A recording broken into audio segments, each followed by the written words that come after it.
Hello children. So we will start with the problems of first sets, relations and functions, right? So the first one,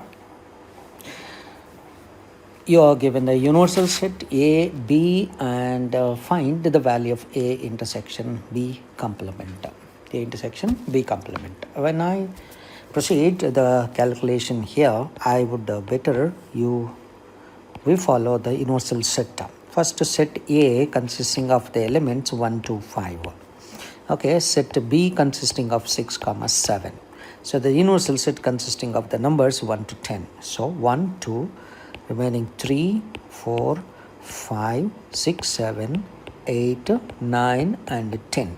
So when you apply this Venn diagram, it is easy to identify. So that A intersection B complement. This is the set A and this is set B. B complement means other than B, the remaining part. But intersection with A is nothing but A itself. So therefore, A intersection B complement here in this diagram, clearly you can see that it is nothing but the set A itself. So the answer is equals to, so the answer is B, A itself is our answer. Coming to the next one, A union B intersection A union C is equals to A, B, C are given to you. So let me take up here A union B intersection A union C. So first of all, let me simplify A union B intersection with the A union C. So A union C. So why didn't you apply the reverse way of distributive property, A taken common. So A, when you take up common, A union of B intersection C. B intersection C. So that is equals to, now we can apply A union of B intersection C. This results in A union of B intersection C. But clearly you can see that A is equals to this one. B intersection C is the common points. Which are the common points? You have 4, 5 and 12. So B intersection C is equals to 4, 5 and 12. And A union of this one. So 2, 3, 4, 8, 10 including these numbers. So 2, 3, 4, 5. Okay, 2, 3, 4, 5 also included. 5 included only in this one. So option is equals to A is the required answer. So answer is equals to A. Coming to the next one, A and B are disjoint sets, then A union B is given by. So once A union B, A and B are disjoint sets separately, this is A, this is B, there is no common portion, therefore N of A union B is nothing but actually N of A plus N of B minus N of A intersection B will be 0. So the answer is nothing but C. So therefore N of A intersection B is, A union B is equal to N of A plus N of B. Coming to the fourth one, then what is N of A cross B? A cross B means it is the Cartesian product, the number of elements in the Cartesian product. See, there are 3 elements here, 3 elements here. So the number of elements in this one is given by 3 multiplied by 3, that is equals to 9 elements. So the answer is equals to, for this one, it is equals to 9. Which consists of number of elements in Cartesian product. Number of elements in A cross B is equals to number of elements in A multiplied by number of elements in B. That's it. Coming to the next one. A set A has n elements, then the total number of subsets of the A. You know, it is a direct formula. Number of subsets is given of the any set A is given by 2 to the power of n. It's a formula. So therefore, applying the formula, you get answer here 2 to the power of n. And the next one, the sets A and B have 3 and 4 elements respectively. So what can be the minimum number of elements in the A union B? See, to have minimum number, see, B itself is having 6 elements. So the number of elements, definitely the number of elements in A union B, so that must minimum should consist of or less. So minimum where number of values which consists of is equal to 6 only. So less than 6, then you cannot have A union B as a from the sets A comma B. B is having a 6 elements. So the minimum number of elements of A union B must be equal 6. Even though suppose A and B intersection is equal to intersection existing it, or they are disjoint also. Suppose even they are disjoint, these are the 3 elements and 6 elements. There are 3 elements and 6 elements. They may have the common elements, but the minimum union is these two and union is these two. So definitely it should have the minimum values are 6. So the answer is equals to 6b. So minimum elements. Coming to the next one, if A is 1, 2, 3, 4, 5, then the number of proper subsets of A is given by. We know the number of subsets is given by. Number of subsets of the set A is nothing but 2 to the power of n. That is equals to 2 power 5. So 2 power 5 is equals to 32. But a null set is again a subset of it, and A is also a subset of it. He said the proper subset means the subset cannot have include A itself, and therefore I say the answer is equals to 2 to the power of 5 minus 1, that is equals to 31. So answer is 31. Proper subset means A will be is equals to A itself. Okay, then we cannot have the set. Why? Because the number of subsets is nothing but the null set, comma set 1, comma set 2, and so on set 5, and the combinations will be getting set A itself. That A cannot be equal to that because it is a proper subset you required. So the answer is equals to 31. The answer is 31. Coming to the next one, two finite sets have m and n elements. The total number of subsets of the first set is 48, more than the total number of subsets of the second set. See, the two sets, number of elements in the first set is m. N of A is equals to m. Number of elements in the second set, n of B is equals to n. Total number of subsets of the first set. Okay, number of subsets from the first set is nothing but 2 to the power of m is 48 more than the total number of subsets of the second set. So it means the difference of them to the number of subsets from the first set, number of subsets from the second set, the difference is 48. Okay, and therefore, and this will be satisfied by options wise, we need to verify that. And you can check that one. So 2 to the power of 6 minus 2 power 4, that is equals to 64, minus 2 power 4 is 16, and that is equals to the required number 48 will be getting. So therefore answer is equals to C. So answer is C. Coming to the next one. In a college there are 300 students and every student reads 5 newspapers. Every student read 5 newspapers, and every newspaper is read by 60 students. Therefore, total number of newspapers is how much? Let me assume the total number of newspapers is equals to X, because every newspaper will be read by 60 students. That means the number of students. Therefore, X multiplied by 60 is the number of students reading it, and that must be is equals to, as 300 students are reading every student reads 5 newspapers, therefore we'll be getting 300 multiplied by 5 will be equals to X multiplied by 60. So X is equals to 300 multiplied by 5 divided by 60. So you will be getting 25. So the answer is equals to exactly 25. So the answer is exactly 25. Coming to the next one, if A is equals to set X such that X square minus 5X plus 6 is equal to 0, A, B and C is given to you, A cross A and B intersection C. So we know clearly you could see that B intersection C is equals to only, B intersection C is the only set 4. Okay, A we need to calculate. A is equals to factorization 2 comma 3, you get it. A cross B intersection C. So A is equals to set 2 comma 3 because it is only the solution of X square minus 5X plus 6. So therefore x square minus 5x. X square minus 5x plus 6 is equals to 0. It's nothing but x square minus 3 plus 2 into x plus 3 into 2. So the solution for the set A is equal to 2, 3. Now let me calculate A cross of B intersection C. And this is a 2, 3 set cross product with the set 4. So therefore 2, 4 and 3, 4 is only one answer. So the answer is equals to first option. So the possibility is only the first option here. Coming to the next one. RB a relation on the set M of natural numbers.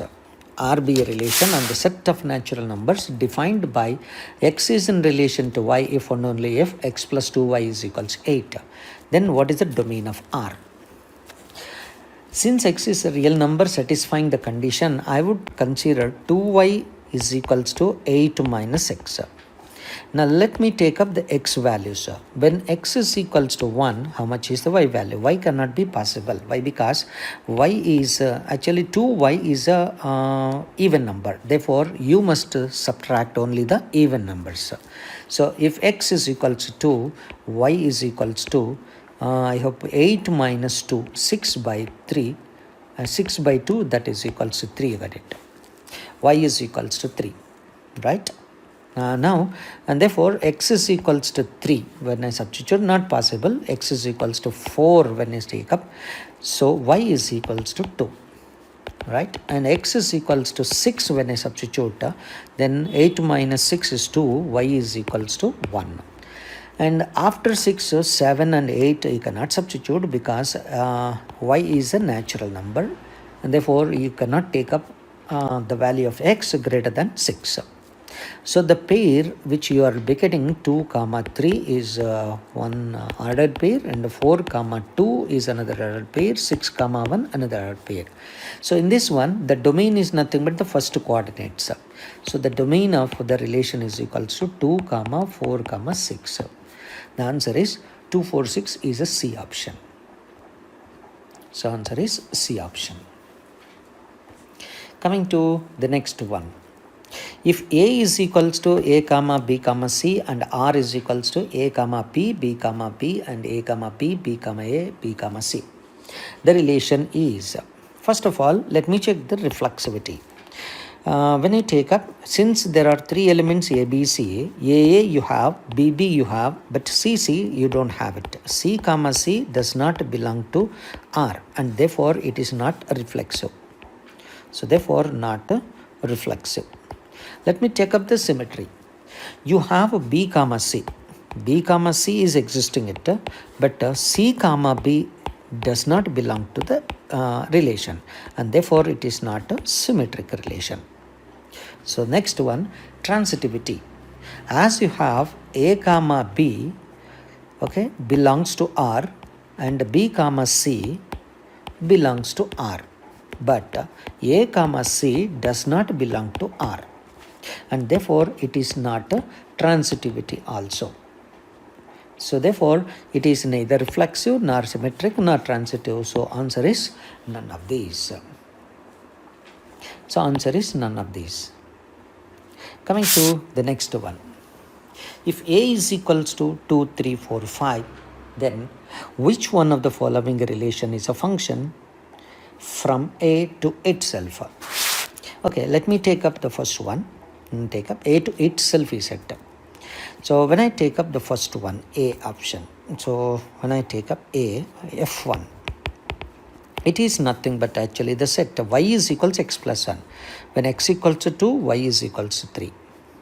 X equals to 2, y is equals to, because it is y plus 1. And when x is equals to 3, y is equals to 4. So 2, 3, 4 and definitely 4, 5. But after that you cannot substitute. Why? Because maximum is 4. If I substitute a 5 here, you will be getting 6. It does not belong to the set.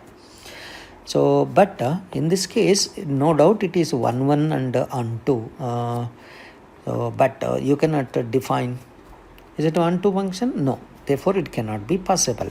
So because the set A consisting of 1, 2, 3, 4, 5, Okay, and set B 1, 2, 3, 4, 5. And these elements 2 related to 3 and 3 related to 4 and 4 related to 5. So what happens when x is equals to 1? Of course 2, 3, 4, 5 here. There is no 1 here. There is no 1 here. Okay, 2, 3, 4, 5. But 5 cannot be related there. And 2 is a square element which is not on 2. It is neither. It is not a function at all. Let me take up the B option. So that's nothing but f2 is equals to, there will be getting x plus y is greater than 6. 2, 3, 4, 5. The set is 2, 3, 4, 5. And you have x plus y is greater than 6. What is the possibility in this case? When you take up here x plus y greater than 6. What are the different possible? 2, 3 is not possible. 2, 4 is not possible. 2, 5, 1 possibility. And 3, 4 possibility is there. 3, 5 also possibility is there, and so on. Here itself we can say it is not a mapping because the same x coordinate is having a same x coordinate is having a different images, which is not possible. Let me take up x is greater than y, third one. So therefore it is x greater than y. How is it possible to have it? So x is equals to 3, y is equals to 2. X is equals to 4, y is equals to 2, and y is equals to 3. So therefore, and so on. Clearly you could see that two elements are related with one element related with a distinct element is not a mapping. It's not a mapping. It's not a mapping. So the only one solution is equals to fourth one. X plus y is equals to 7. And therefore f4 is equals to, it is 2, 5, 5, 2. And 3, 4 and 4, 3. 4, 3. So clearly satisfies the condition over here. So therefore now which on the following relation is A to itself? It is a mapping and it is to itself. We'll be getting it up. So coming to the next one. So answer is D. Coming to the next one, the domain of the function. So what is the domain of this function here? Since the under root value must always be positive, I consider here 2 minus 2x minus x square. So 2 minus 2x minus x square should be greater than or equal to 0. So therefore I would say that 2 is greater than or equal to 2x plus x square, and therefore x square plus 2x is less than or equals to 2. I would make it perfect square by adding 1 on both sides. We'll be getting 3. X plus 1 whole square is less than or equals to 3. So definitely I would say from here x plus 1 taken whole square minus root 3 whole square is less than or equals to 0. So factorizing x plus 1 minus root 3 multiplied by x minus 1 minus root 3 plus root 3 less than or equal 0.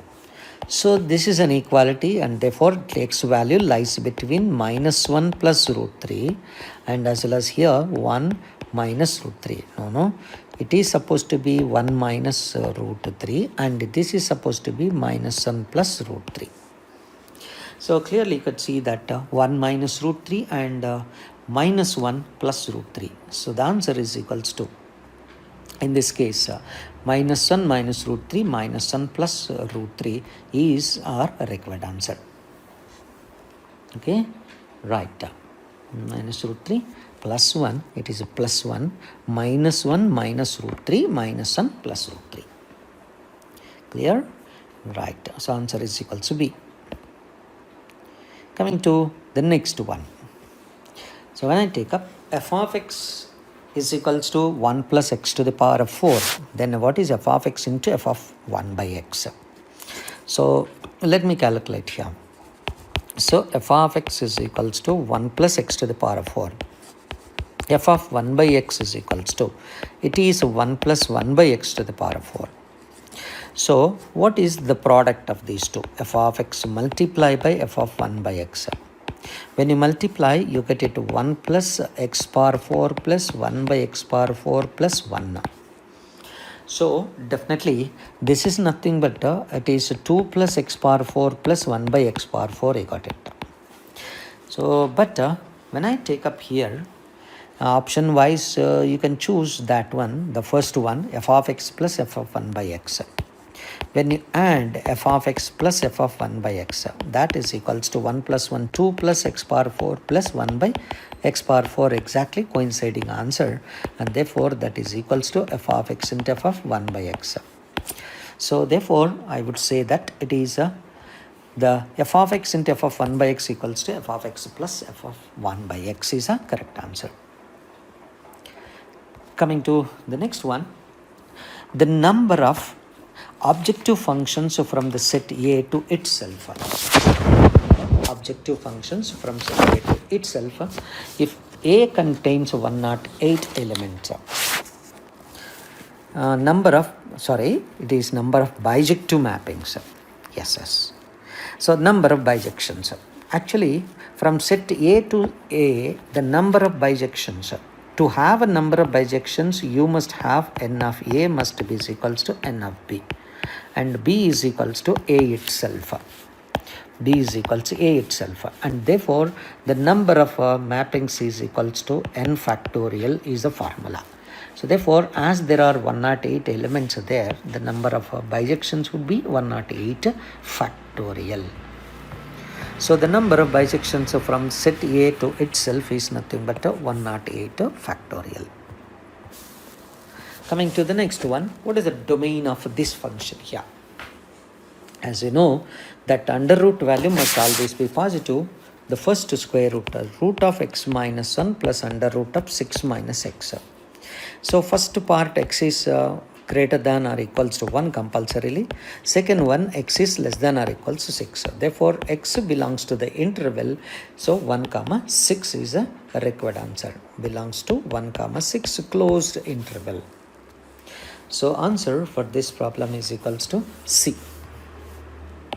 So 1 comma 6. Coming to the range of the function, very important, x square minus 1 divided by x square plus 2x. So f of x is equals to x square minus x divided by x square minus x by x plus x square plus 2x. And to simplify this one, to find the range of this function, I shall proceed like this. Factorizing it, numerator x into x minus 1 divided by x multiplied by x plus 2. Now I would assume it like this, and to find the domain of this function is equals to, which is nothing but minus 2 comma 0 is the domain. Okay, I would assume this is equals to y, and finding out inverse and then find the domain of y, inverse of y will be the range of the function. So to evaluate, and assuming that x is not equals to 0, so that these two gets cancelled. Therefore, by cross multiplying, you will be getting xy plus 2y is equals to x minus 1, and then simplifying, x multiplied by y minus 1 is equals to minus 1 minus 2y. So x is equals to, it is 1 plus 2y divided by 1 minus y. So therefore, definitely I say that y cannot be equals to 1 to define x value. So one condition is nothing but y cannot be equals to 1 to define x as a real number. But there is one concept where we are assuming that x is not equals to 0, and we are getting the condition over here. But observe carefully that we are assuming that x is equals to y is equals to, when x is not equals to 0, when you are assuming y is equals to this particular number, what happens when x is equals to 0 over here? So therefore, when x is equals to 0 in y is equals to x minus 1 by x plus 2, and that gives you answer as minus half. As x cannot be is equal to 0, y cannot reach to minus half, and therefore y cannot be equals to minus half also is answered. So therefore the correct answer for the problem is equals to minus half comma 1. Therefore you cannot have, y cannot be equals to 1, y cannot be equals to minus half. So the answer is equals to first option.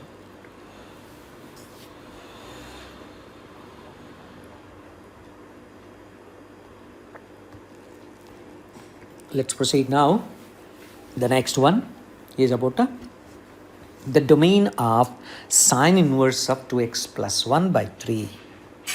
So domain of sine inverse of 2x plus 1 by 3. How would you go? So because 2x plus 3 as a domain of sine inverse is lies between minus 1 comma plus 1, 2x plus 1 by 3. So 2x plus 1 by 3 should lies between minus 1 and plus 1. So that 2x plus 3 lies between minus 3 and plus 3. And 2x lies between minus 6 and 0. So x lies between minus 3 and 0. So therefore answer is equals to minus 3 to 0 will be the answer for this one. Minus 2 or minus 3, because you are dividing by 2, it is supposed to be minus 3. I think 3 3s are 6. I hope I will be getting minus 3 only. No chance for that one. So minus 3. Let me check once again. It's 2x plus 1 by 3. So 2x plus 1 by 3. Yeah, correct only. So 2x plus 1 by 3 lies between minus 3 and plus 3. And therefore 2x plus 1. Sorry, here it is plus 1. So therefore minus 4 here and plus 2 here, dividing by this one minus 2 and 1. So the answer for the problem is equals to, so minus 2 comma 1 is the required answer. Coming to the next one, the range of the function f of x equals to 7 minus x p x minus 3. Being it is a permutation combination, so 7 minus x p x minus 3. The conditions here is nothing but, so 7 minus x must be greater than or equals to x minus 3, one condition. And at the same time, x minus 3 should be greater than or equals to 0. X should be greater than or equals to 3. Right? And therefore, from here, simplifying that one, 7 minus plus 3, 10 is greater than or equals to 2x. And therefore, x must be less than or equals to 5. And x must be greater than or equals to 3. And at the same time, that x value is an integral value. So what into consider that x an integral values which takes 3, 4, 5. Let me check the possibility of this value. In this case, when x is equals to 3, if I substitute in the given condition, so 7 minus 3, it is 4p0, that is equals to 4 factorial by 4 minus 0 factorial, which is equals to 1. Now x is equals to 4 when I substitute. So 7 minus 4 is 3p1, that is equals to 3p1 value is happen to be is equals to 3. Let me take up x is equals to 5. When I substitute, 7 minus 5 is equals to 2 and 5 minus 3 is 2. 2p2 is equals to how much value? 2 will be getting it. So therefore, a range of this value function is given by 1, 2, 3. Okay, 1, 2, 3. So the answer for this problem is equals to 1, 2, 3. This is the answer C. Coming to the next one, the domain of the function f of x equals to x minus 2, 3 minus x. As under root value must be positive, so we have, so x minus 2 multiplied by 3 minus x must be greater than or equals to 0, 3 minus x. But if I can take up interchanging of these two, multiplying by minus sign, x minus 3 must be less than or equals to 0. Now you could clearly see that the solution for this one, it lies between 2, 3. So because it is equal 0, x can be equals to 2, x can be equals to 3, and therefore the answer for the problem is 2, 3.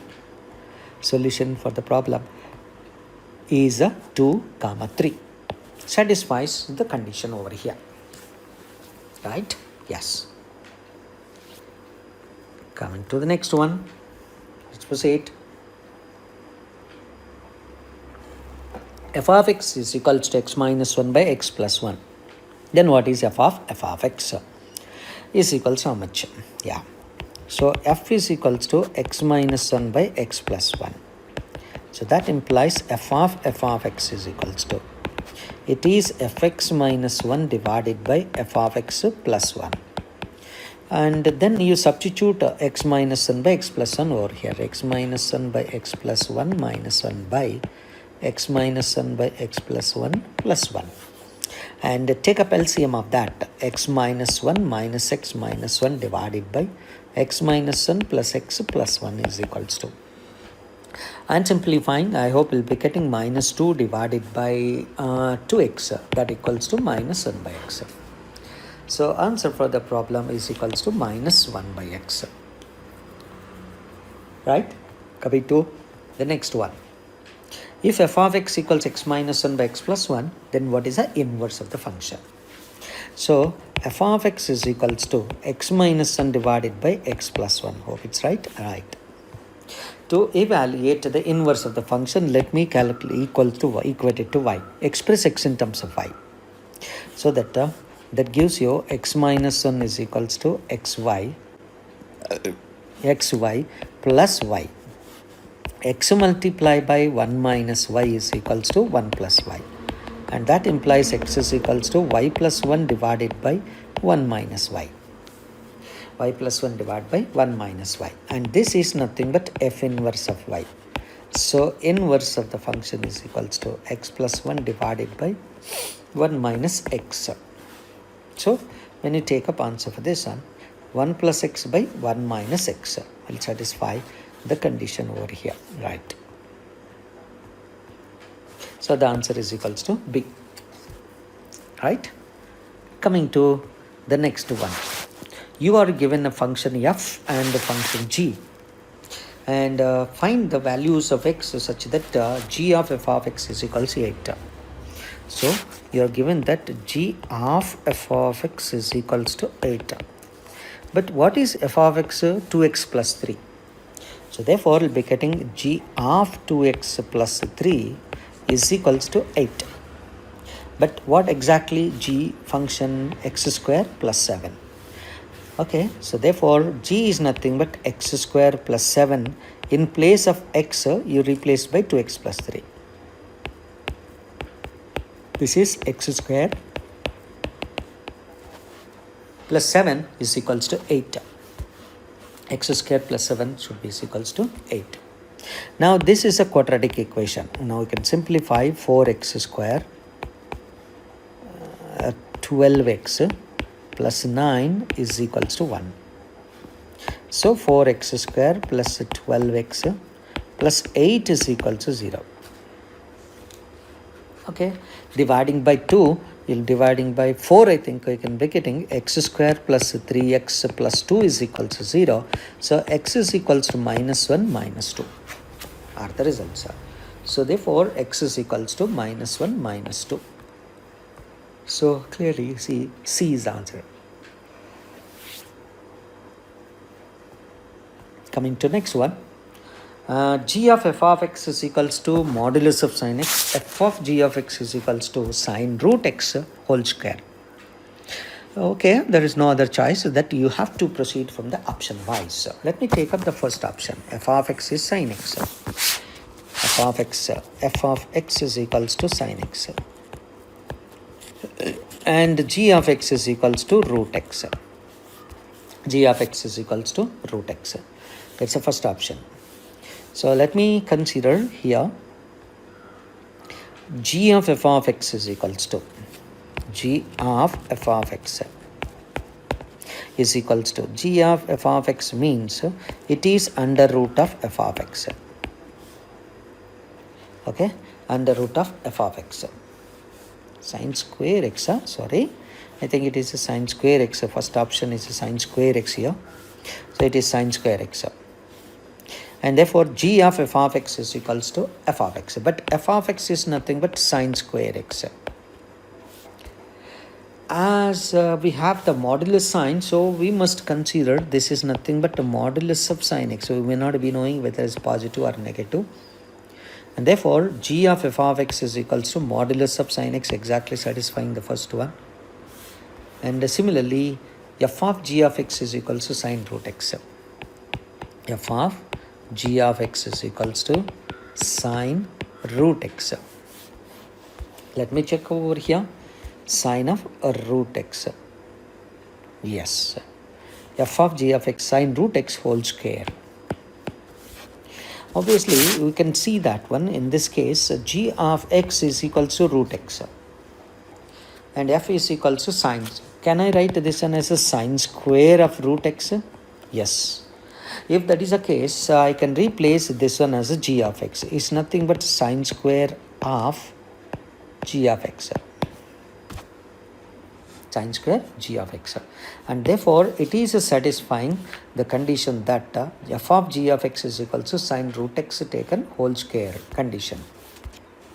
So sine square 6x and sine square root x, sine square root x,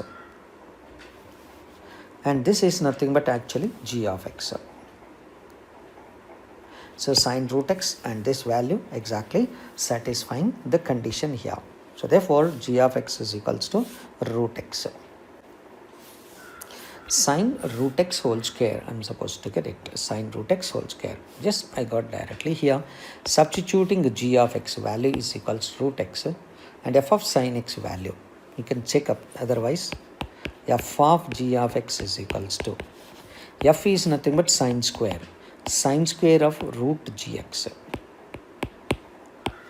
But root gx is nothing but actually, is it root gx? No, sine square of g of x, that's all, not root gx. And therefore it is a sine square of root x, satisfying exactly. So clearly you see that the option is first option, exactly satisfying the answer here. Coming to the next one, 33. When f of x is defined from 1 to infinity to 2 to infinity, f of x is x plus 1 by x, find its inverse. F is defined from 1 to infinity to 2 to infinity, so right. And f of x is equals to x plus 1 by x. Minimum value of this one is equals to 2, exactly satisfying the condition. And now you proceed with the inverse. To calculate it, let me equate it to y. So that x square plus 1 is equals to, it is xy. It is a xy. Why don't you try and find out x in terms of y? X square minus xy plus 1 is equals to 0. Now why don't you calculate x in terms of y? Minus b plus r minus root over b square minus 4ac divided by 2a. So y plus root over this value, because the range is nothing but 2 to infinity, the domain is so 1 to infinity, it is supposed to be 1 to infinity, therefore x is equals to this number, y plus root.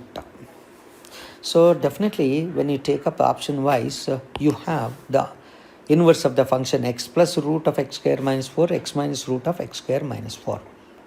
So both are there. Let me identify and find the solution for the problem. It is x is equals to, it is y plus under root of y square minus 4 divided by 2. Why? Because here the value is from 1 to infinity. Is possible when you take up here the value when y is equals to 2. So 4 minus 2, 2 by 2 will be equals to 1, satisfied exactly. Therefore answer is equals to plus sign only. So therefore we'll be getting x plus root over x square minus 4 by 2.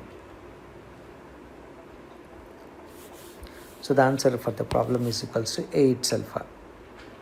Yes. Coming to the next step.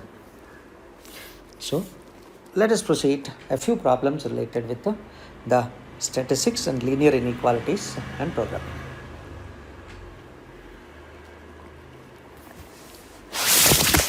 If x bar is the mean of n observations,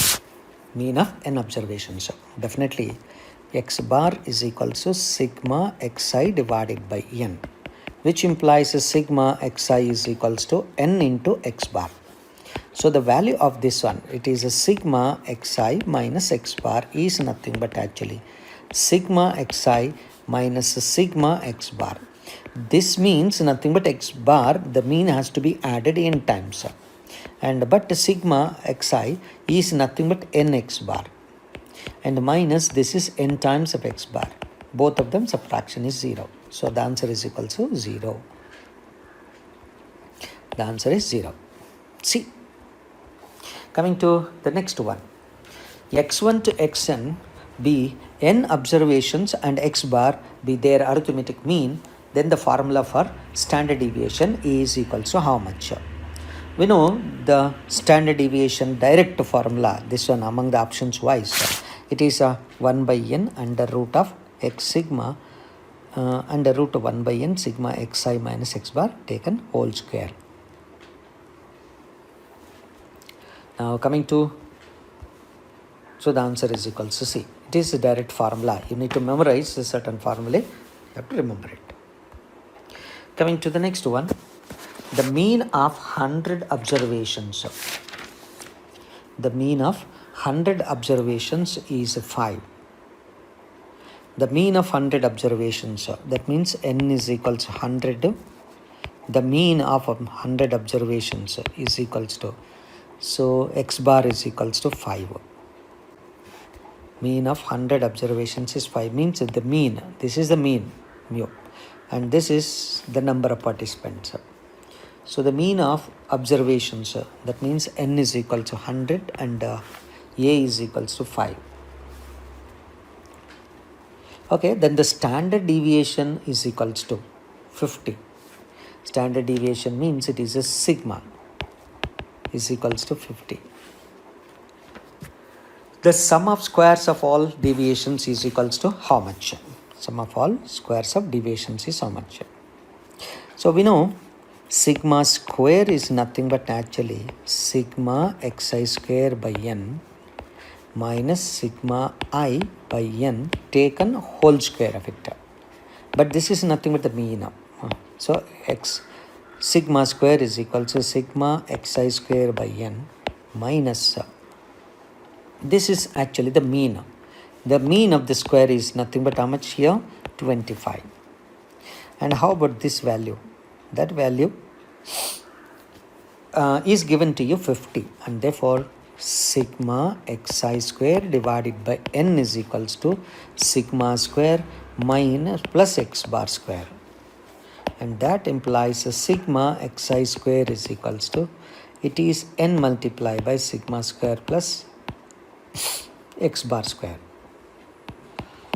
Okay, that I'm simplifying, that is equals to n multiplied by 7 sigma square. What is sigma square value? 2500 plus x bar. X bar is equals to 25, and n is equals to 100 observations. So therefore 252500. So the answer is equals to 252500. Let me take up the next one. C is the answer here. The fourth one. If A, B, C, D are the observations with the mean n and standard deviation s, the standard deviations of these observations, of course, it is quite obvious this is nothing but the standard deviation original one only, because the shifting, the actually by addition of the scalar multiple to every data does not change its standard deviation. So the answer is equals to A. Coming to fifth one. You are given sigma x square is equals to 18,000 and the sigma x is equals to 960. So what is the variance of the data? Variance of the data. You are given sigma x square is equals to 18,000 and the sigma x is equals to 960. X equal 960. The variance which we need to calculate. So what is the variance of so the variance is equals to, it is sigma xi square divided by n minus sigma xi by n taken whole square of it, and that is given by 18,000 divided by 60, because there are 60 observations are there. 18,000 divided by 60 minus sigma xi, But sigma xi is equals to how much you got it? 1800. Xi is 960. So 960 divided by 60 taken whole square of it. And therefore that is equals to 300 minus 256. And that is equals to 44.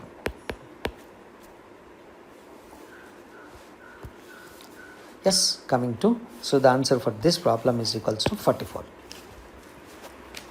Coming here, the next one. In a group of students, the mean weight of the boys is 80 kilos. The mean weight of the boys. So I would assume that the mean weight of the boys is equals to 80 kilos. And the mean weight of the girls is equals to 50 kilos. The mean weight of the girls is equals to 50 kilos. And if the weight of all the students is equals to 60 kilos, weight of all the students is equals to x. So therefore x g, how much is that given? The mean weight of all the students, that is nothing but actually xb bar plus xg bar divided by b plus g, where b indicates the number of boys and g indicates the number of girls. And that is given to you as a 60. And from this one, let me simplify. And you are given one more concept, that is xb is equal to 80.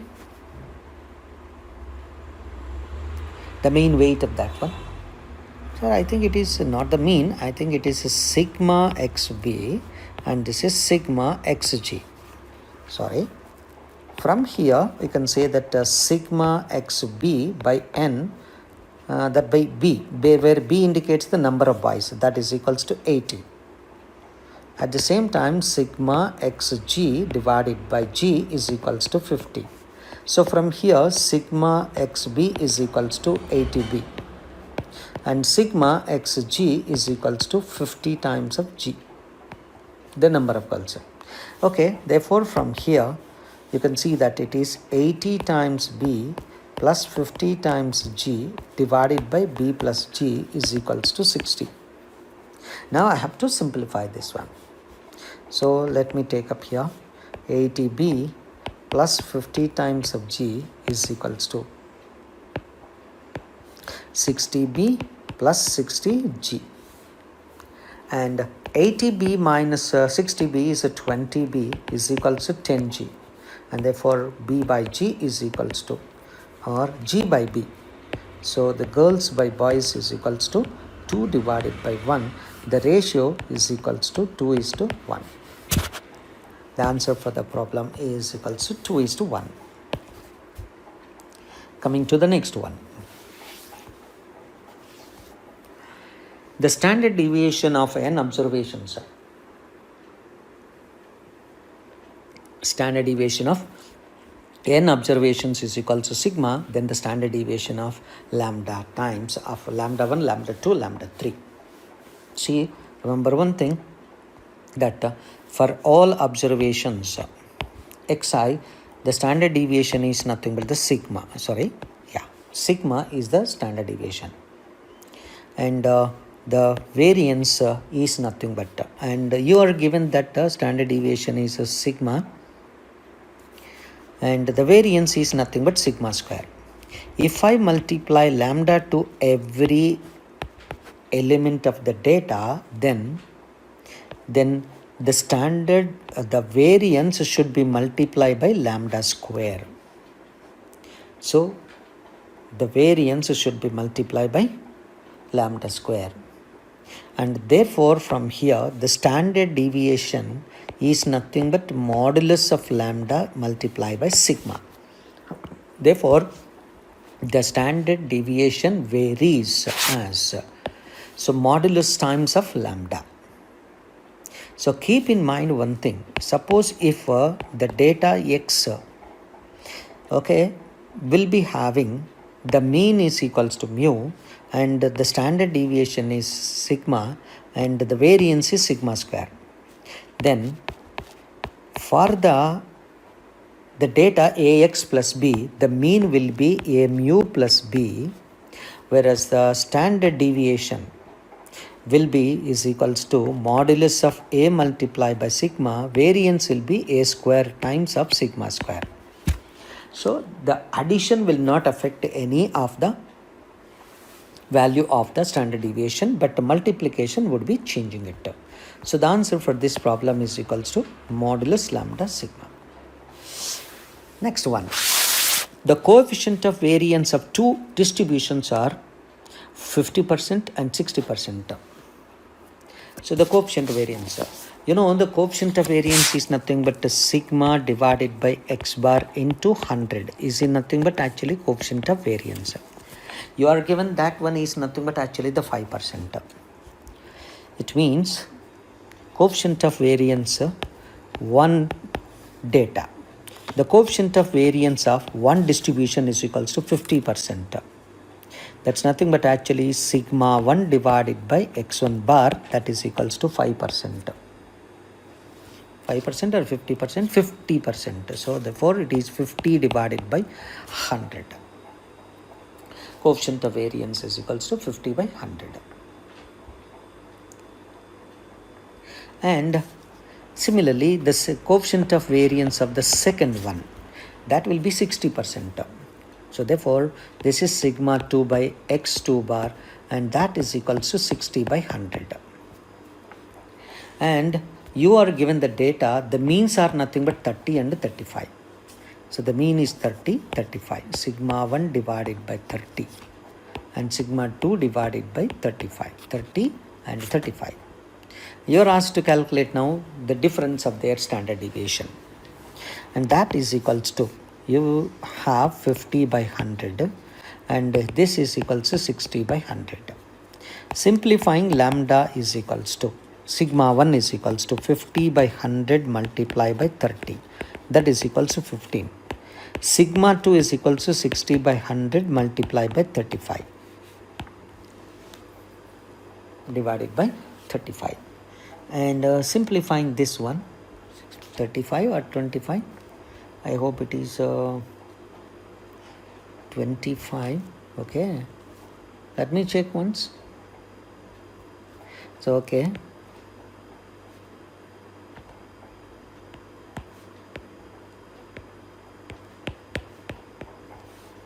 the difference, how much you have, so that is equals to 21. But 21 and 15, the difference is equals to 6 is not possible to get it. I hope this one is a number, so it's a doubtful, that is 25. I think it is a 5. So 60, yeah, I hope it is 25, when 25 fours, correct. So 25 fours and 4 threes are 12. So 15. So 25 and 15 fours. So this is nothing but sigma 2 can be calculated as 60 divided by 100 multiplied by 25. 25 4 times and 15 times. The answer is equals to 15. And 15 minus 15 is equals to 0. So the answer is equals to 0. So definitely the answer is, this number is 25 but not 35. Sir. Coming to the next one, 14th one. If the standard deviation of this data is equals to 2, then the standard deviation of 3x1 plus 7, 3x2 plus 7 and so on.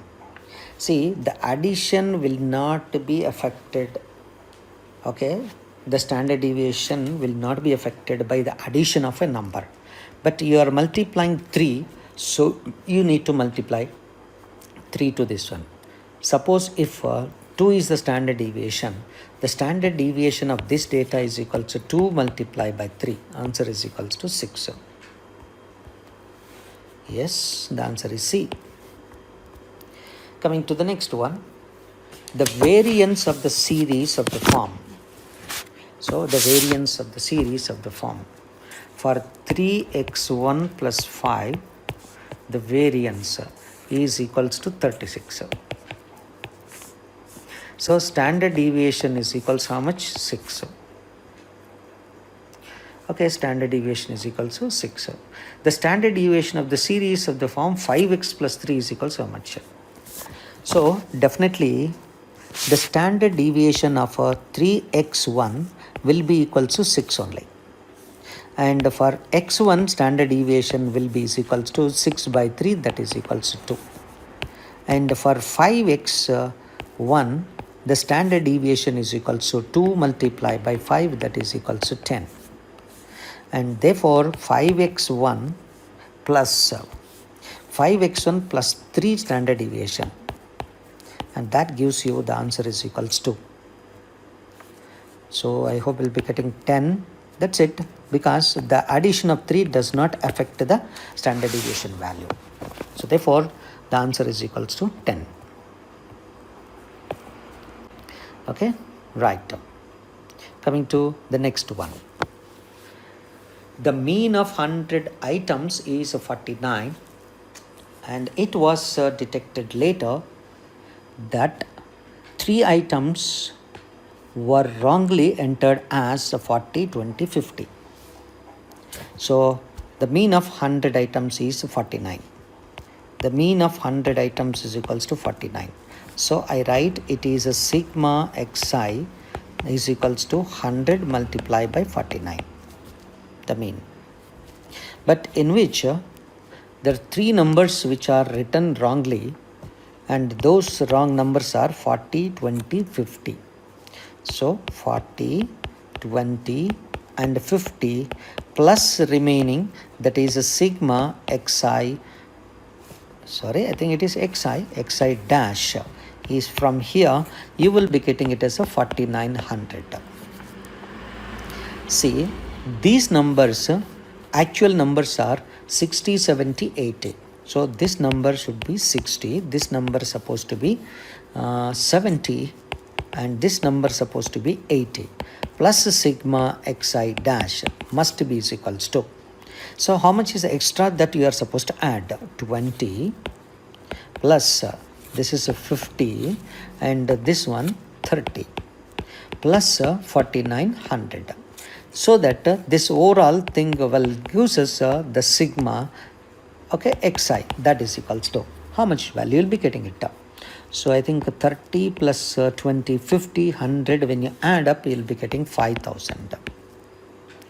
Okay, dividing by 100, and that gives you x bar. The actual mean is given by, I hope you'll be getting 50.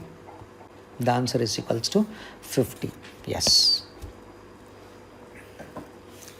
Okay, coming to the next one. A few inequalities we'll see. The region represented by the system x greater than or equal 0, y greater than or equal 0. Clearly we know x greater than or equal to 0 will be the first quadrant, y greater than or equal 0 first quadrant. X greater than or equal 0 means right side to the y-axis. Y greater than or equal to 0 means it is above the x-axis. And therefore definitely the common region is nothing but the quadrant 1, the first quadrant. So the answer is equal to A. Coming to the second one, the graph of the system of n equations. So x greater than or equal to 0, that is right side, and y is less than or equal to 0. Less than or equal to 0 means to the bottom effect. So the common portion is nothing but actually Q4. It is the fourth quadrant. It is the fourth quadrant. C is answer. Coming to the next one. Modulus of x minus 2 divided by x minus 2 greater than or equal 0. Say, since it is greater than or equal 0, modulus of x minus 2. If I can assume that, modulus of x minus 2 divided by x minus 2 greater than or equal 0, definitely x cannot be equals to one thing. At the same time that when I take up, suppose modulus of x minus 2, if I take it as x minus 2, if x is greater than or equals to, that is equals to 2 minus x if x is less than 2. And definitely in this case it will be satisfied by x minus 2 by x minus 2, and that is equals to 1 greater than or equals 0, exactly satisfying, and therefore x is greater than or equals to 2, only the correct answer. So therefore the answer is 2 to infinity, but cannot be equals to 2 open interval. So the answer for the problem is equals to x is equals to 2 to x belongs to 2 to infinity. Coming to the next one, modulus of x plus 3 greater than or equals to 10. So modulus of x plus 3 greater than or equals to 10 means that x plus 3 must be less than or equals to minus 10, or x plus 3 must be greater than or equals 10. X is less than or equals to minus 13, or x greater than or equals to 7. So therefore answer is minus infinity to minus 13 including 7 to infinity. So the answer is equals to up to minus 13, 7 to infinity. So the answer is equals to D. Coming to next one, x is less than 5. So definitely when I multiply minus sign on both sides, minus x will be greater than minus 5 only. So the answer is equals to minus x is greater than minus 5. C. Let's find the solution of the set of the inequality x greater than or equals to x is less than or equals to minus 3. X greater than or equals to 2, x is less than or equals to 3, obviously from option C would satisfy the clear condition. So therefore it's x greater than, x greater than or equals to 2 means nothing but x is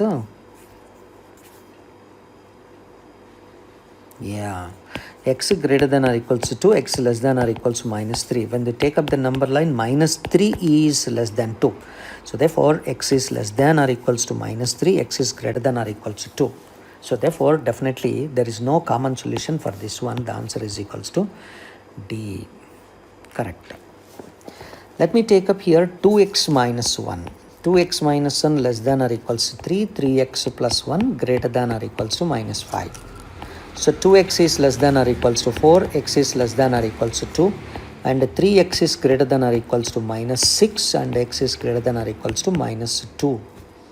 And therefore it should be greater than or equals to minus 2 and is less than or equals to 2. Therefore it lies between minus 2 and plus 2. So the answer is equals to B. Minus 2 to plus 2, B answer. Coming to the next one. Modulus of x plus 2 less than or equals to 9. Modulus of x plus 2 less than or equals to 9 means modulus of x plus 2 less than or equals to 9 means that x plus 2 value lies between minus 9 and plus 9. So x lies between minus 11 and plus 7. So therefore x belongs to the closed interval minus 11 to 7. So answer is minus 11 to 7. Next, the graph. A few points related with the linear inequalities also. Let me take up that the graph of the function here, x greater than or equals 0, y greater than or equals 0, and 3x plus 4, y less than or equals to 12. X greater than or equals 0 in the first quadrant, y greater than or equals 0 first quadrant, and 3x plus 4y less than or equals to 12. This can be written as 3x plus 4y. If I take up equal to 12, then I can say x by 4 plus y by 3 is equals to 1. So x-intercept is equals to 4, y-intercept is equals to 3, and therefore this would be the straight line you get it. And when I substitute 0 comma 0 over here, so in this inequality, so therefore 3x plus 4y less than or equals to 12, 0, 0 when you substitute, you get 0 less than or equals to less than 12, satisfied the condition. And therefore, and at the same time x must be positive, y must be positive, so the answer is nothing but this region. So the interior of the triangle including the points on the sides. So the answer is equals to B. The answer is B. Coming to next one. The region of xy plane okay, which is represented by the inequalities. X lies between -2 and +2, y lies between -2 and +2. See, x lies between -2 and +2, y lies between -2 and +2. It is quite clear. Both of them are included also. And therefore, when I take up x-axis, y-axis, x equals to -2, y is equals to +2, y is equals to, x equals to -2, x equals to +2, y equals to -2, y is equals to +2, x equals to -2, y is equals to, so x equals to -2, x equals to +2, y is equals to -2, y is equals to +2, y is equals to -2, x equals to -2, x is equals to +2. So obviously I think it is the coordinates are 2 comma -2, and this is 2 comma 2 and -2 comma 2 and -2 -2. This is nothing but actually called a square. So they form actually a square. Coming to the next one, yes, the answer. The solution set of the linear equation is represented on the number line as like this one. See, clearly this is a shaded part. As it is a shaded part and left hand side, therefore we'll be getting it as, so from here up to 7/2, minus infinity to 7/2 exactly satisfies the condition here.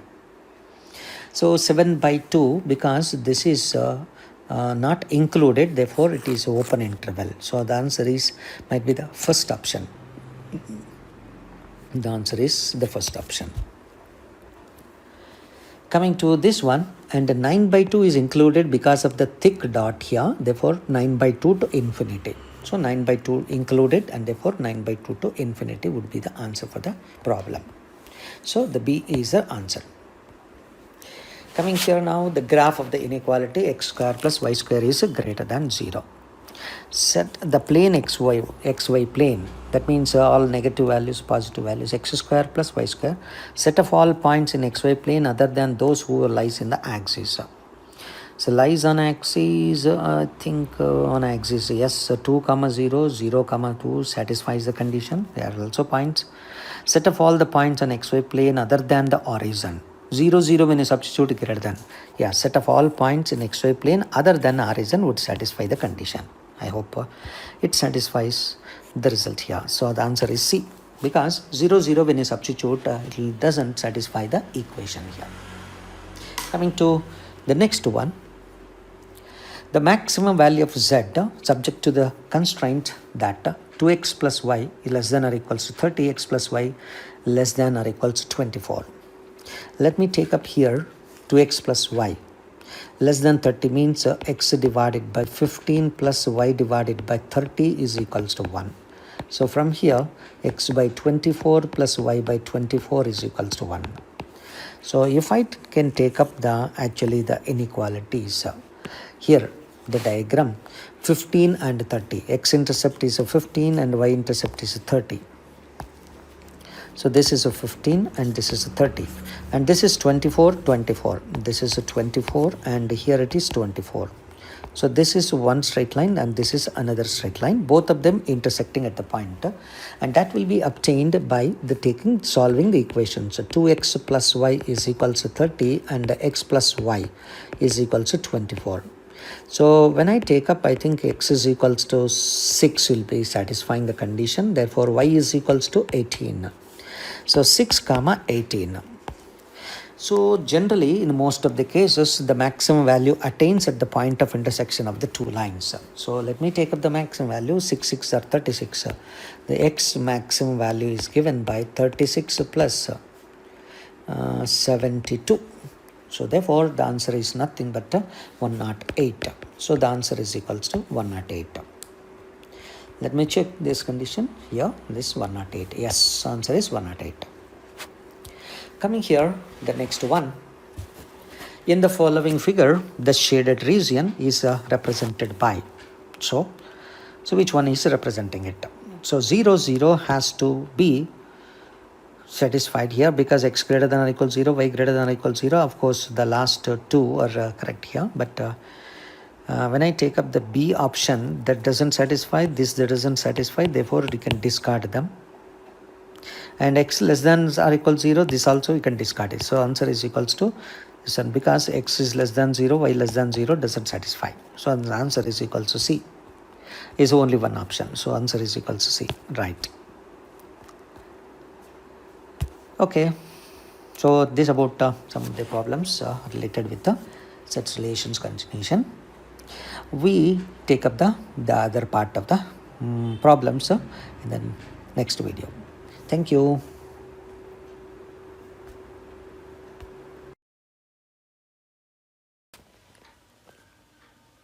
Hello children. We continue the lecture on straight lines. So the coordinate system and the straight lines problems. So to start with the first one, the vertices of a triangle are given to you, then the length of the median through the point C. So when you are given the vertices here, A vertex, B vertex and C vertex, A is given to you 2, 2, B is minus 4, minus 4, minus 4, minus 4, and C is 5, minus 8, 5, minus 8, C. So you are asked to find out the length of the median through the point C. Through the point C. This is the midpoint. This is the midpoint. AB midpoint is equals to minus 1, 2 minus 4 by 2 minus 1 and 3. I hope it is minus 4 only. So minus 4 means 2 minus 4 minus 2. So minus 2 minus 1. So the distance is nothing but the length. Is nothing but under root 36, 6 square 36 and 7 square 49. So I hope you'll be getting 85. So root 85. So let us calculate. The answer is equals to C. So therefore the answer for this problem is 85. Root 85. Second one. The points which are the vertices of which type of the triangle. When you are given the which type of the triangle, then I can see that 12 and the distances we can just measure it. See, the first AB, when you are calculating it, the difference is nothing but actually 2 and 14. 14 square is equals to 196. And 8 and 2 difference is 4. I hope you'll be getting it is equals to 200. And let me consider BC. BC is equals to here 36 plus 4 square. So therefore 6 and 8, 64 and plus 36 is equals to root 100. And AC is equals to under root of 6 square 36 and 64, and that is equals to root 100. Clearly we could see that AB square is equals to BC square plus AC square. But at the same time that BC and AC are also equal, and therefore I would say that they are the triangle is a right-angled isosceles triangle. Okay, so the answer for the problem is a right-angled isosceles triangle. Coming to the third one. So the points 1, 1, minus 1, minus 1, minus root 3, root 3 angular points. Generally, you remember one thing. When you are asked to calculate the type of the triangle, when root 3 involves 90%, it should be an equilateral triangle. So anyhow, we'll check one condition that, so AB, the distance between these 2 points, I think 2 square, 4 plus 4, 2 root 2. And the distance between these 2 points is nothing but actually, so 1 minus 1 plus root 3 whole square plus minus 1 minus root 3, that is nothing but 1 plus root 3 taken whole square. So under root A square plus B square, I think we'll be getting it as a 2 root 2 only. So definitely 2 root 2, and this also 2 root 2, therefore equilateral triangle. So equilateral triangle, yes. So it is just checking the distances, you'll be getting the required answer. The triangle is equilateral. Coming to the next one, the midpoint of the sides AB and AC are given to you. So midpoint of the sides AB and AC. AB midpoint is 3, 5 and AC midpoint is minus 3, minus 3. Then the length of the side BC. So when the midpoints of the sides are given to you, this length, BC length will be exactly double of this length. So the distance between them, twice of it will be the BC length. So 3 comma 5 minus 3 comma 3 plus 3 6 square 36 and 5 and 3 8 square 64, and therefore that is equals to 10 negative, and 10 and 20 will be the answer, because this length is equal to 10 and this will be 20. So the answer is equal to 20. Coming here, area of the quadrilateral whose vertices are given by. So area of the quadrilateral. So you know the formula, it is a half of. So 1, 1, 3, 4, 5, 2, 4 minus 7 and again 1, 1. So better you go for the normal calculation. So simple and easily you can simplify and you'll be getting the required answer. It's not, it doesn't take much time of that. And you'll be getting 4 minus 3, 1, 6 plus. So 4 minus 3.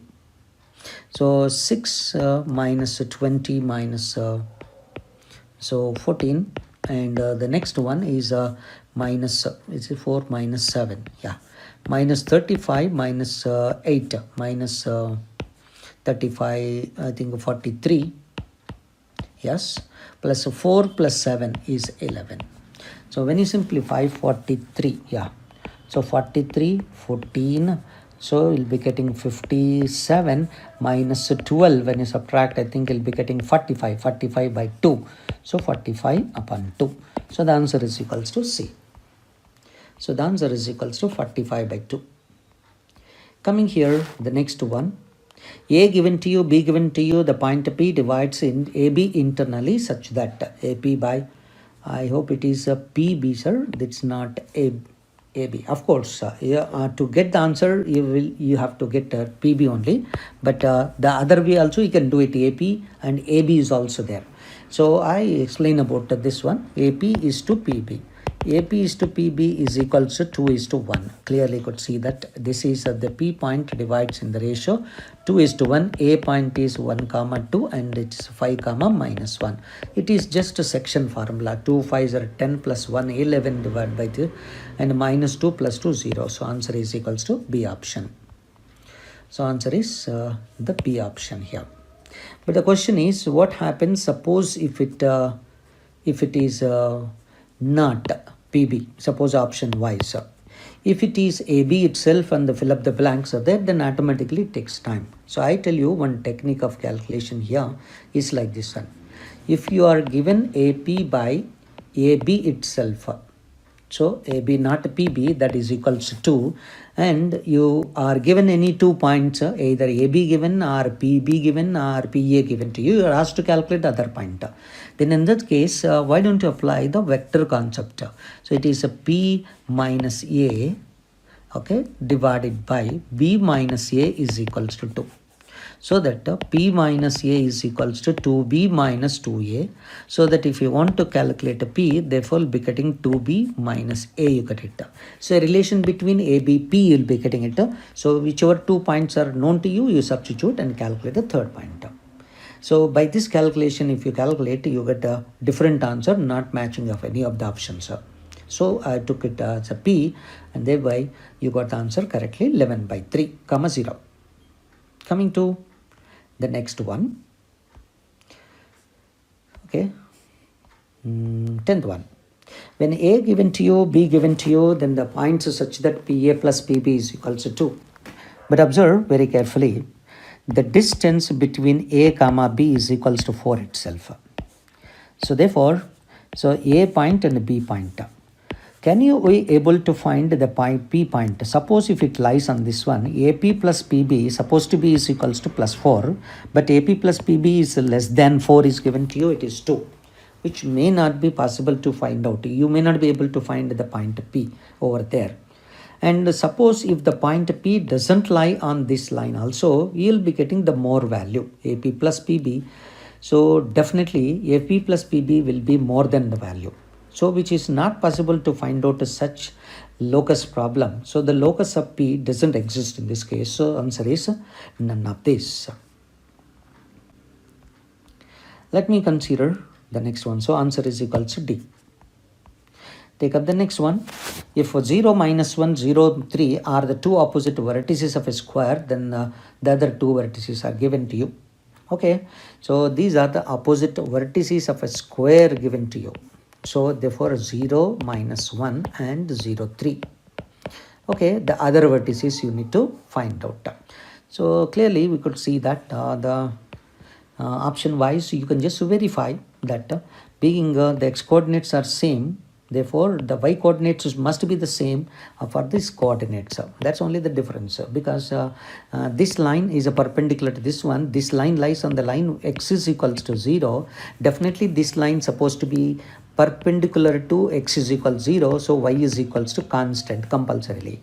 Here there is no single y value, here there is no single y value, so answer is C. So the answer is equals to, so y coordinates are same, so answer is equals to C. Coming to the next one, the 12th one. So the coordinates of the circumcenter of the triangle with the vertices. If you observe the coordinates given to you carefully, 2, 3, 4, 3, y coordinate is same. So therefore, you are getting the 2 points which lie on the line y is equals to 3. And here also x coordinates are same here, and therefore the 2 points lie on the line x is equals to 4. That means definitely the 3 points would form an right angle triangle. And the right angle triangle is nothing but 4, 3, this point. And this is 2, 3, and this is 4, -1, 4, -1.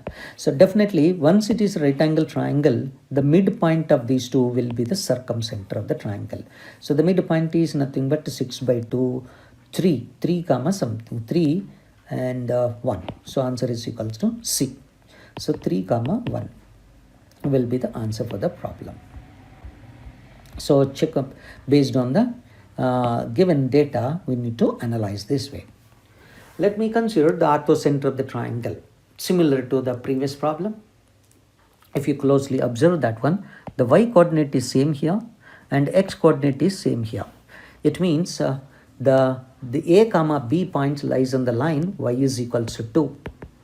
And A comma C lies on the line x is equals to 1. Both the lines are perpendicular to each other, and therefore definitely they form a right angle triangle. And the orthocenter of the triangle is nothing but the point where it is right angle is existing, which is 1, 2. So this is the orthocenter of the triangle. So the answer is 1, 2. So clearly D is the answer. Coming to the next one. The extremities of the diagonals of a parallelogram are given to you, then the third vertex of the point. So let me consider a parallelogram whose vertices, opposite vertices, 3, -4 and -6, 4 are given to you, and one more vertex is -2, 1. To find the third vertex, use the midpoint formula. The midpoint of these two is nothing but the midpoint of these two. So therefore, it is nothing but A plus C. A plus C is equals to A plus C by 2 must be equals to B plus D by 2. So I want now the coordinates of D. So therefore, just calculate D is nothing but A plus C minus B. A plus C minus B means I think -3. So -3. So A plus B. So it is -3 minus of minus plus 2. So it is -1. So -1 option is only this option. So therefore answer is equals to D. So answer is D. Enough if you can identify one of the option, and then I can proceed for the problem. 15th one. Let's see, the area of the triangle is equals to 9 and B is given to you, C is given to you, then the length of the altitude through the point A. So let me take up here. So B point is equals to, of course, so 5, 2, C is equals to 3, 4, and the altitude through that one is equals to. So the area of the triangle is 9 given to you. You are asked to calculate H. So basic formula you just apply it. So the basic formula is nothing but half into base into height. Half into the base. The length, the base length is nothing but the distance between the 2 points. 5 minus 2. 5 minus 3, 2 square 4, and 2 plus 2 minus 4, 2 square 4. And therefore it is under root. So therefore that it must be is equals half into base into height. and that is equals to area, that is equals to 9. So this is 2 root 2, 1 2 gets cancelled, therefore root 2 h is equals to 9, therefore h is equals to 9 by root 2. 9 by root 2, of course, first option would satisfy the condition here by multiplying root 2 dividing by root 2. So exactly satisfying the condition here. So the answer is option A. Coming to the next one. The locus of the centroid of the triangle whose vertices are given to you, where t is the parameter. Clearly, this is A, this is B, and this is C. The centroid is nothing but actually G is equals to A plus B plus C by 3. So therefore, A plus B plus C is equals to, 3G. So let me simplify that one. It is nothing but A cos t plus B sin t. A cos t plus B sin t. A cos t plus B sin t plus 1. A cos t plus B sin t plus 1. The coordinates. So first coordinate and second coordinate is nothing but A sin t minus B cos t. A sin t minus B cos t plus 0. And that is equals to 3 times of the centroid. You are asked to find the locus of the centroid. That means you take it as x comma y. So it is 3x, x comma y. Equating the first coordinate to 3x. And 1, take it right side, you can write down A cos t plus B sin t. So A cos t, so plus B sin t is equals to 3x minus 1. So 3x minus 1. And similarly, A sin t minus B cos t. A sin t, so minus B cos t is equals to 3y. So why don't you just see that when sine and cos are interchanged in the coefficient. So definitely their squaring and adding would get cancelled over here. So when you're squaring and adding it, a square multiplied by cos square plus sine square 1, and 2ab gets cancelled 0, and plus minus 2ab plus 2ab gets cancelled. You will be getting now the next one is a b square into 1 is equals to 3x minus 1 whole square plus y square. So the answer is 3x minus 1 whole square plus y square is equals to, so 3x minus 1 whole square is equals to a square plus b square. So C option answer. 3x minus 1 whole square plus 3y square is equals to a square plus b square. Coming to the next one, in center of the triangle whose vertices are given to you. I hope it's very simple. So because origin is one of the vertex 0, 0, 2, 0 is a point on x-axis, and 1, root 3. So this is 1, root 3. So being the coordinates when x-axis, y-axis, when you take up here, the slope is equals to root 3. That means this angle is equals to 60. Once this is 60, and definitely it is equilateral triangle. This also 60, you'll be getting it because the slope is equals to root 3 by 1. It's also you'll be getting 60. Definitely it is a equilateral triangle. Therefore, the in center coincides with the centroid. What is the centroid? x1 plus x2 plus x3 by 3. 3 by 3 is 1. So 1, and root 3 by 3 is 1 by root 3. So answer is equals to D. So therefore, it is the in center of the triangle is the same as the centroid of the triangle. So answer is equals to 1, 1 by 1 by root 3. Coming to the next 18th one. The locus of the point A cos cube theta b sin cube theta. I hope option wise is only A is there. So I think it is A only. Okay. So the locus is given by assuming this is x and this is y and eliminating the cos. So let me equate it to x comma y. And dividing by a, you will be getting cos cube theta is equals to x by a, so that cos square theta is equals to x power 3 by, I think you'll be getting 2 by 3 by a power 2 by 3. Similarly, from the other one, sin square theta will be is equals to y to the power of 2 by 3 by a power 2 by 3. As a sin square plus cos square is 1, x power 2 by 3 plus y power 2 by 3 is equals to a power 2 by 3. X power 2 by 3 plus a power 2 by y power 2 by 3 is equals to a power 2 by 3. So answer is equals to B option. So answer is B. Coming to next one, a line segment AB is of length A. moves with its ends on the coordinate axis. So then the locus of the point P, which divides the line in the ratio. So a rod of length A, this is actually the rod AB of length A, which is moving on the coordinate axis with its ends. And the point P is dividing this one in the ratio 1:2. Let me take this one. We have to find the locus of P. And the length of AB is equal to 1. A is given to you. Let me take up this as a h comma 0 and this is a 0 comma k, so that because the ratio is given to you, the point P is given by, it is 2h plus 0 by 3 comma k divided by 3. So you got the P coordinates. I would like to find the locus of P, so I take it as x comma y, so that h is equals to 3x by 2 and y is equals to 3y. But AB distance is equals to A, therefore root of h square plus y k square is equals to root of h square plus k square is equals to A.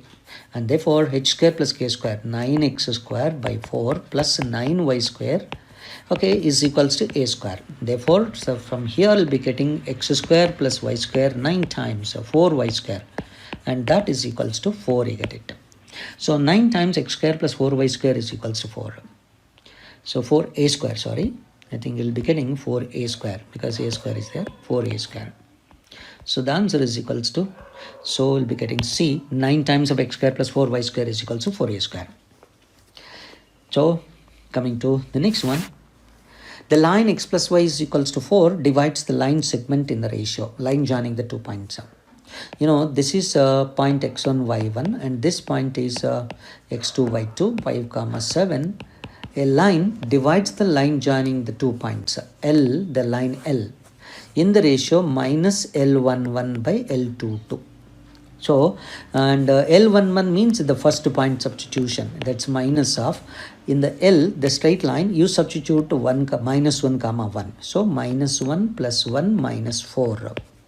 And divided by second point, 5 comma 7 is substitute 5 plus 7 minus 4.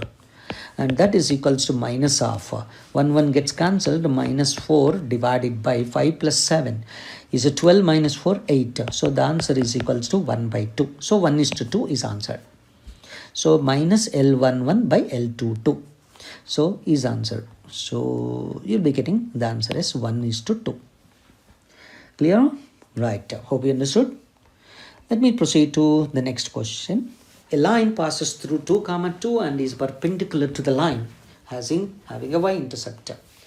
A perpendicular line to this one, you can rewrite by interchanging the coefficients here. So y coefficient is 1, so 1 multiplied by x minus y multiplied by 3y is equals to constant. Since it is passing through 2 comma 3, so why don't you substitute and isn't subtracting it? So 2 minus 2, 3. So I think 3 multiplied by 2 is equals to k. You just subtract them, you'll be getting x minus 2. Okay, minus 3 multiplied by y minus 2 is equal to 0. So clearly x minus 3y plus 6 and therefore is equal to plus 4 is equal to 0. And therefore y is equals to 1 by 3. Clearly you can see that 3y is equals to x plus 4 and dividing by 3 you get it y-intercept is equals to 4 by 3. So y-intercept in the line is given by 4 by 3. So answer is D. Coming to the next one. So a straight line which moves so that sum of the reciprocals of its intercepts on 2 perpendicular lines is a constant k. So I consider the straight line x by a plus y by b is equals to 1, which makes intercepts a comma b on the coordinate axis. The intercepts are a comma b. He said sum of reciprocals of intercepts, that is 1 by a plus 1 by b is equals to a constant k. Now I do it like this. Dividing by k, I can say that it is a 1 by k. So 1 by k divided by a plus 1 by k divided by b is equals to 1. Now This is an equation, this is an equation. Why don't you subtract?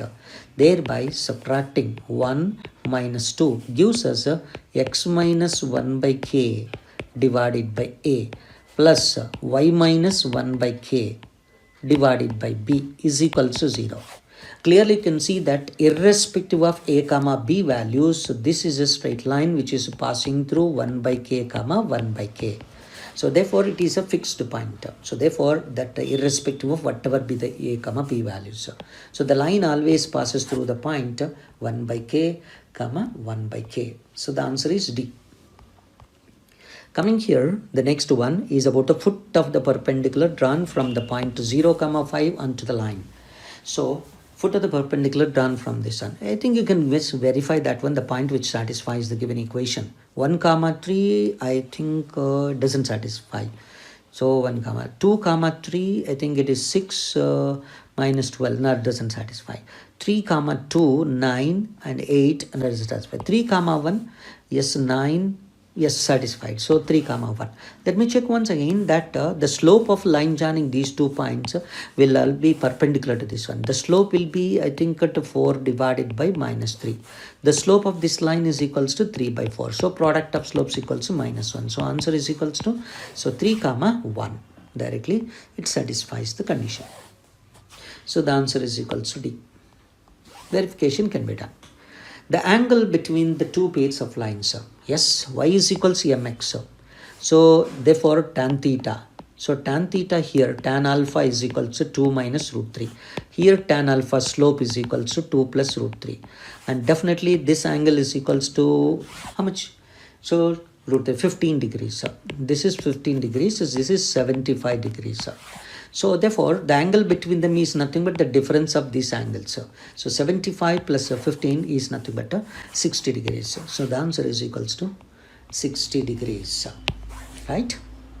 Coming to the next one is about the 4 comma 3 is a vertex of a square, and this is the equation of the diagonal, then the other diagonal.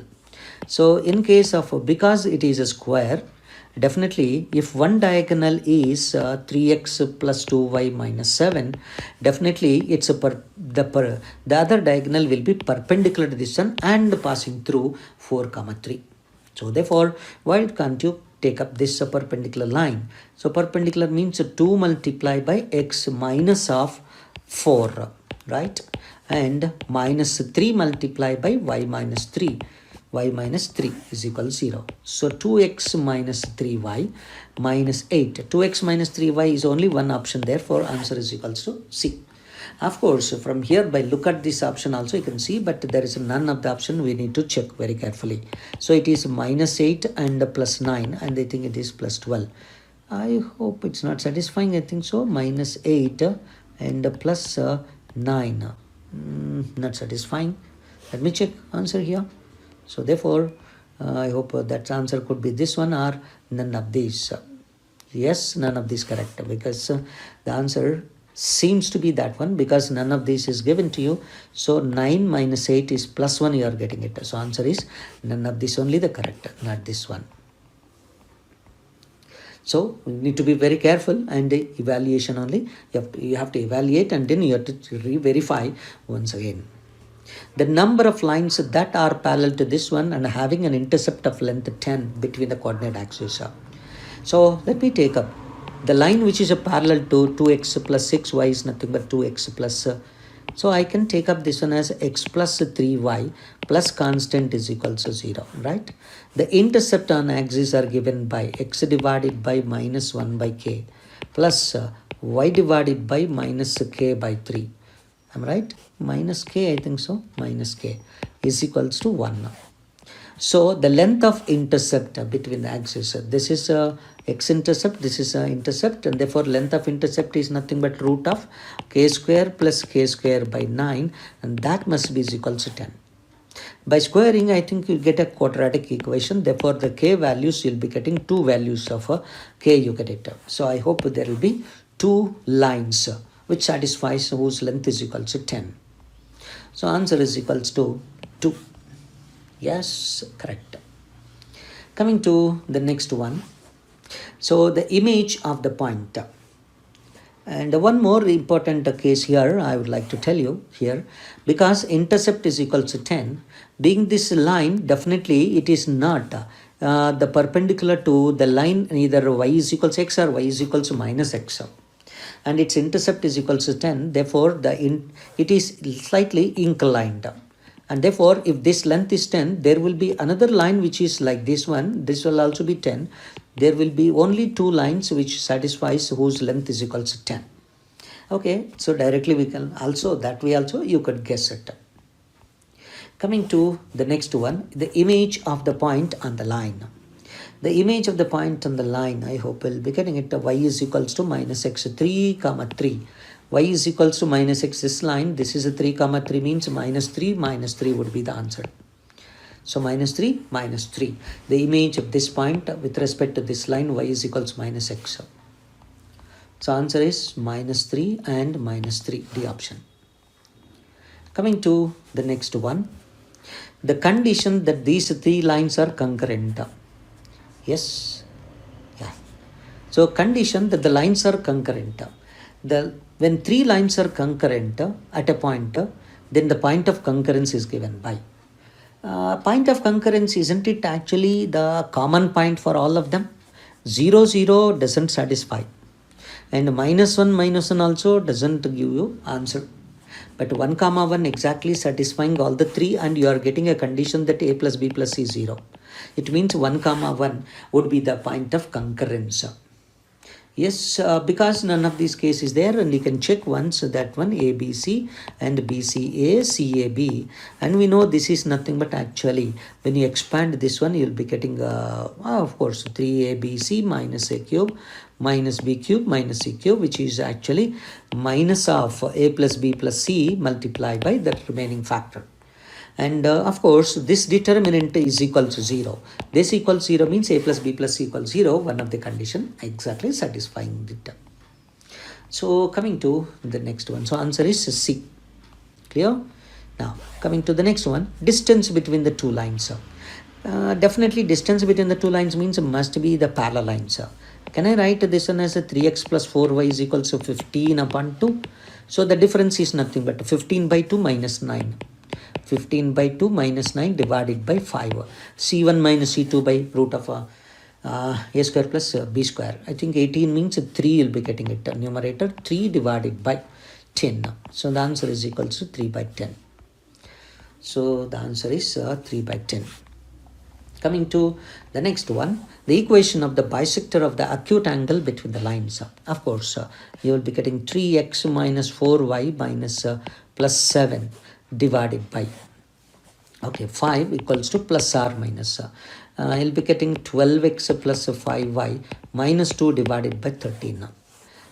You will be getting 13 3s are 39x and is equals to yes, of course it is a 60. You are getting it 60 and 39, the difference is equals to, you'll be getting I hope you'll be getting 21.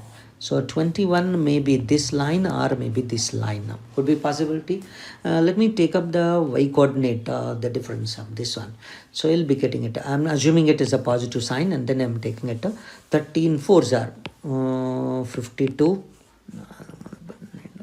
52 and 5 2s are 25. Bring it left hand side, minus 25. So you'll be getting minus 70.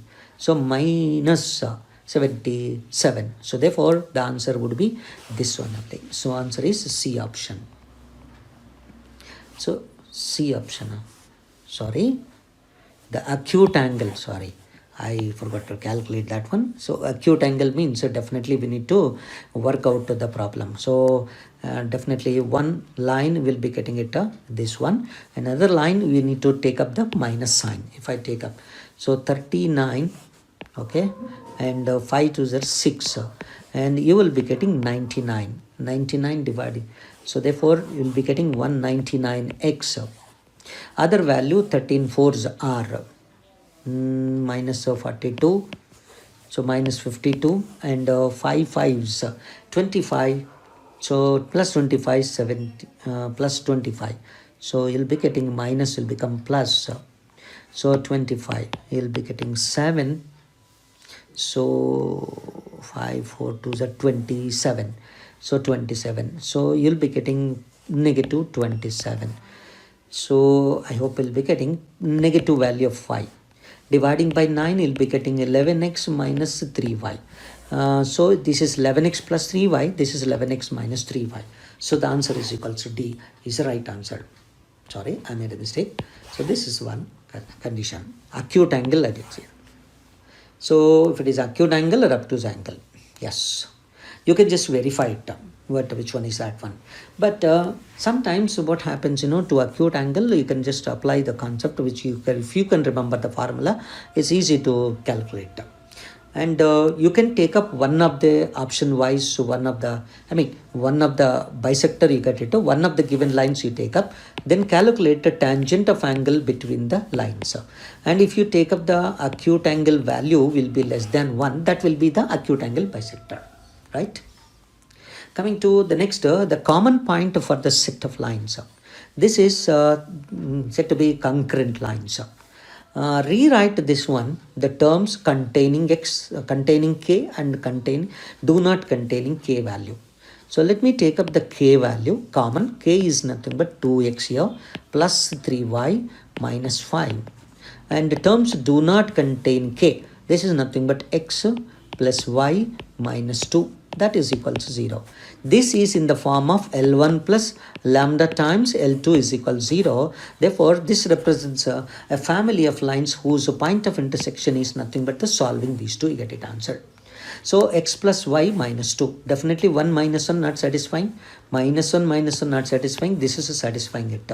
So, better we'll check once 1 comma 1 yes satisfying. This also satisfying it. 1 comma 1 would be the answer for the problem. So, answer is A. Let's come to the next one. The three lines AX, this one are concurrent. Just now we had seen that one, the condition that the three lines to be concurrent is nothing but the determinant ABC and BCA and CAB, and that must be is equals to 0. So therefore definitely AQ plus BQ plus C cube is equals to 3ABC would be the answer for the problem. Concurrent only. Three lines are concurrent only, but this condition is nothing but actually 3ABC, minus A cube minus B cube minus C cube. So of course this when you factorize, minus of A plus B plus C multiplied by A square plus B square plus C square minus AB minus BC minus CA is equal to 0. Of course this condition is satisfied and this cannot be satisfied. This condition is satisfying and this one will be the answer for the problem. So the answer is D. Coming to the next one, the straight line, a line L and the line, so a straight line and the two lines are concurrent and L passes through origin. L is passing through origin. The line L and these two lines are concurrent. We do not know what is the line, and therefore I assume the line as ax plus by plus c equals 0 or any other line which is since these three are concurrent, the point of intersection of these two would lies on this line, am I right? And also passing through origin means c definitely be 0, and therefore only the 2 points are there. So I can assume that this line equation is nothing but ax plus by is equal to 0. So ax plus by is equal to 0. Therefore we'll be getting Rx, a b 0, and this is 1 2 minus 1, and this is 2 1 minus 1. Yes, of course, expanding this is equal to 0 gives you the condition here. A multiply by, I'll be getting minus 2 plus 1 minus 1, and minus b multiply by, it is minus 1. So minus 1 minus of minus plus 2 is equal to 0. So minus a minus b, minus a plus minus b is equal to 0. Is it right? So minus 2 plus 1. Minus 2 plus 1 minus 1. Minus b multiplied by minus 1 plus 2. Yes, of course, you'll be getting b is equal to 0. A plus b is equal to 0. A is equals to b. So therefore, a is equals to minus b. Substitute it. Ax and b is equals to minus a is equal to 0. So therefore, x is equals to y will be the answer for the problem. So therefore, answer is equals to x is equals to y. Coming to the next one, the ends of the hypotenuse of a right angle triangle are ends of a hypotenuse of a right angled triangle. This is 90 degrees, so 0 comma 6 and 6 comma 0. So 0 comma 6, 6 comma 0, therefore the locus of the other end point. So obviously, don't you see that these are the 2 points on coordinate axis? So therefore, this is 6 comma 0, 0 comma 6, right angle means definitely the other one. So I need to find out what about the locus of the third vertex. This is one right angle triangle, this will be the origin, other one will be x comma y. Definitely, isn't it a circle? You'll be getting it actually passing through the points with these two as the end points of a diameter. Yeah, of course, you'll be getting the answer here as x minus 0 multiplied by x minus 6. Okay, plus y minus 0 multiplied by y minus 6 equals 0. I'm calculating the equation of the circle, which is with these two as end points of a diameter. So that it is x square plus y square minus 6x minus 6y is equal 0 is the first one. So therefore, the answer is equals to x square plus y square minus 6x minus 6y is equals to 0. Coming to a straight rod of length 6 units slides with its ends a comma b on the coordinate axis, then the locus of the centroid of the triangle. Yes, this one. So a and b are sliding on the coordinate axis. So that let me take up this one as h comma 0, 0 comma k.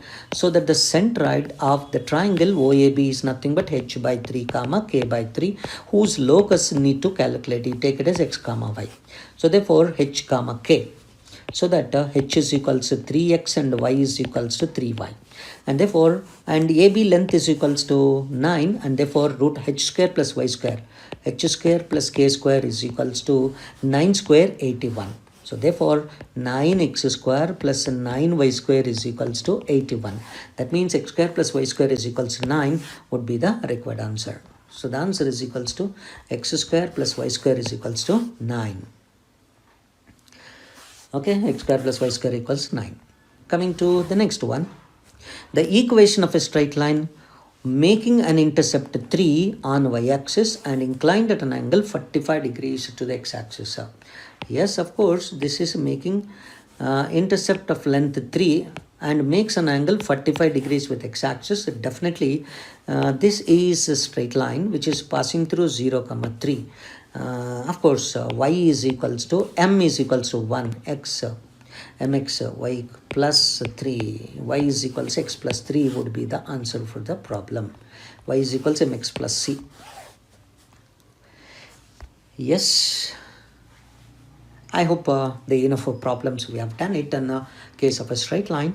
I'd like to conclude today's video and make it practice for your sums.